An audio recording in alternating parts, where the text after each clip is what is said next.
गई है वही तुम्हारी सिद्धि का हेतु है। अपनी कोई भी दुराग्रह वृत्ति रख के, आग्रह वृत्ति रख करके शरणागत ना हो, खाली हो जाओ।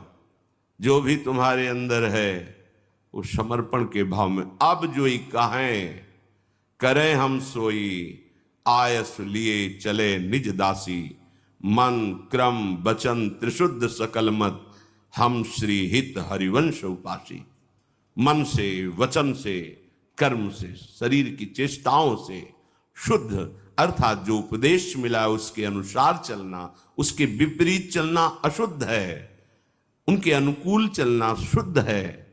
तो आदेश है, प्रातः उठे, सबसे पहले गुरुदेव भगवान को प्रणाम करके गुरु प्रदत्त नाम मंत्र का स्मरण करें। फिर वृंदावन भूमि को प्रणाम करें, चाहे जहां हो, क्योंकि हमारा प्रेम धर्म धाम में विराजमान प्रिया प्रीतम के चरणार विंद का सेवा सुख है। सबसे पहले हम धाम को प्रणाम करते हैं। गुरुदेव की बात, धाम को प्रणाम किया, फिर अपनी दिनचर्या में नाम स्मरण करते हुए लगते हैं। जब स्नान कर ले रज लगाते हैं, चरणामृत लेते हैं, तिलक रचना करते हैं, फिर दिनचर्या आगे की बढ़ती है। इतना शरीर सेवी मत बन जाओ कि हर समय खान पान का ही चिंतन केवल बना रहे, जिससे प्राणों का पोषण हो, शरीर स्वस्थ रहे। ऐसी दिनचर्या बनाओ, 2 बार, 1 बार, 3 बार, जितने में तुम्हारा प्राण पोषण होता है थोड़ा थोड़ा ले, पर वो भगवद अर्पित करके। सेवक जी महाराज कह रहे, इसीलिए उनकी बुद्धि कच्ची रहती है। बिना स्नान किए खाना पीना, या स्नान करके सीधे केवल भोजन अर्पित करने की बात ही नहीं मन में आई। बहुत ध्यान देने योग्य, ये कच्चाई दूर हो जाएगी। अनहाई अनर्पित जाए गटकत, अगर बिना प्रभु को अर्पित किए हुए पा रहे हो तो तुम कैसे वैष्णव हो, कैसे शरणागत हो? वही तुम्हारे को बंधन में बांध देगा, अर्थात तुम्हारी बुद्धि में वही स्फुरणा होगी जो मायाकृत भोगों में आकर्षण पैदा करके तुम्हारे हृदय में तृष्णा कामना की आग लगा देगी।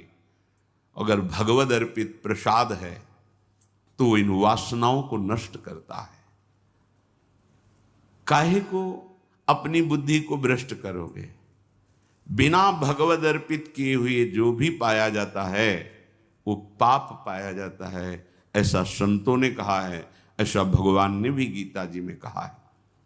कितना समय लगता है? बहुत सहज बात है। आपको बहुत जल्दी है तो जो पदार्थ आपके हाथ में आया है पाने के लिए, आपके सामने है, एक क्षण शांत होइए, स्मरण कीजिए आराध्य देव का, भावना कीजिए कि हमारे हृदय में भी विराजमान है।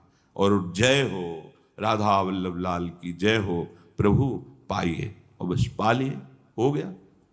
बहुत जल्दी है तो आप कहीं ऐसी जगह जहां छवि नहीं विराजमान, ठाकुर पास नहीं, ये उपाय कीजिए। अगर घर में है, बहुत जल्दी है तो आप दृष्टि भोग लगा दीजिए। सामने गए, थाल दिखाई, 2-4 नाम लिए, प्रणाम किया, आ गए। समय है तो विराजमान करके एक पद गाया, भावना कर रहे प्रभु पा रहे, फिर आचमन कराया, फिर प्रसाद। आपका जीवन भगवत समर्पित जीवन, शरणागत जीवन। फिर आप मनमानी आचरण कैसे? एक बूंद पानी भी अमनिया नहीं होना चाहिए अपनी जिह्वा में, प्रसादी ही पाना चाहिए। जल भी पाना है तो पहले लिया, राधा वल्लभ लाल की जय, अर्पित किया, फिर पिया। आस करें विषयीन के आगे, जो देखे में जोरत हाथ लटक कर। विषयी पुरुषों के आगे हाथ जोड़ते हुए, हाथ लटकाते हुए देखने को मिला। सेवक जी महाराज कह रहे, महालक्ष्मी जिनके चरणों को निरंतर सहलाती रहती हैं, चरण चापती रहती हैं, और भगवान अपने चिंतन में निमग्न रहते हैं, उधर दृष्टिपात भी नहीं करते, ऐसे प्रभु के दास कहलाकर आप अन्य विषयी पुरुषों के आगे हाथ फैलाएं? भक्त कभी ऐसा नहीं कर सकता, चाहे वो गृहस्थ हो चाहे विरक्त हो। वो भगवद आश्रित है। अगर ऐसा है तो भगवद आश्रय नहीं है, ऐसा नहीं है। जिसके हृदय में नाम चल रहा होता है वो परम धनी है। भुगतें देहि न जाचहि, पोषण भरन न चिंत कराएं। जो शरणागत जन है, जो भगवत प्रसाद से मिला, यथा लाभ संतोष सदा, काहू सो कछु न चाहोगो, आनंद लेते हैं, उसी में संतोष करते हैं। अगर जरूरत पड़ी तो उसमें से भी दूसरे को दे देते हैं, पर न जाचहि। ऐसे करना भक्तों का स्वभाव नहीं होता। ऐसे करने का मतलब है स्वामी को पहचाना नहीं। जिनकी तुम शरण में हुए उनको तुमने माना नहीं, ऐसी जरूरत ही नहीं पड़ती। भक्तन पाछे यूं फिरे जीव बछड़ा संगाए, चाहे वो गृहस्थ भक्त हो चाहे विरक्त भक्त हो। आस करें विषयीन के आगे, ये ना शरणागति का लक्षण है, ना ये किसी उपासना का भाव, ये केवल वासना है, वासना। ऐसे जिस स्वामी ने पलक झपकते अनंत ब्रह्मांडों की रचना कर दी, किसी के सहयोग की जरूरत नहीं पड़ी, उन स्वामी का सेवक हूं। अगर वो आज हमें भूखा रखना चाहते हैं तो हम विविध प्रकार के पदार्थों के पाने से जो सुख होता है उससे भी अधिक सुखी रहेंगे। आज हमारे स्वामी की इच्छा है आज हम भूखे रहे, तो हमें नहीं चाहिए 56 भोग। अगर हमारे स्वामी की इच्छा है नमक रोटी, वो हमारे लिए अमृत है। विश्वास करो, राजी होना सीखो अपने प्रभु के विधान में, जीवन मंगलमय हो जाएगा। ये आवश्यकताएं, ये चाह, ये वासनाएं इतनी मत बढ़ा लो कि तुम प्रभु को भूल जाओ और संसार की इस भूल भलैया में भटक पड़ो। ये भटकन मिटाने के लिए मनुष्य जीवन मिला है। केतिक आयु केतिक सो जीवन, काहे विनाशत काज हटकत। अरे भाई, कितनी आयु है तुम्हारी? शरीर तो छूटेगा ना। कितना जीवन है तुम्हारा?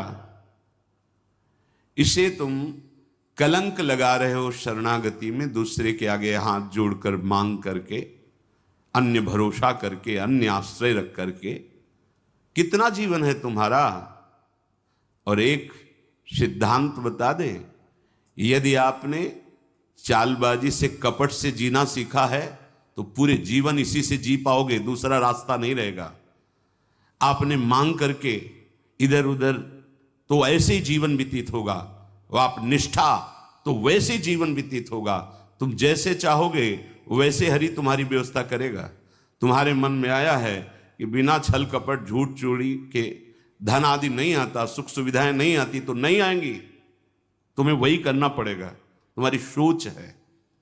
अगर भरोसे पे हो गए जैसे हरि, तो आप दुख सुख के प्रभाव से रहित होकर आएंगे, दुख सुख उसके प्रभाव से रहित होकर परमानंद में निमग्न हो जाएंगे।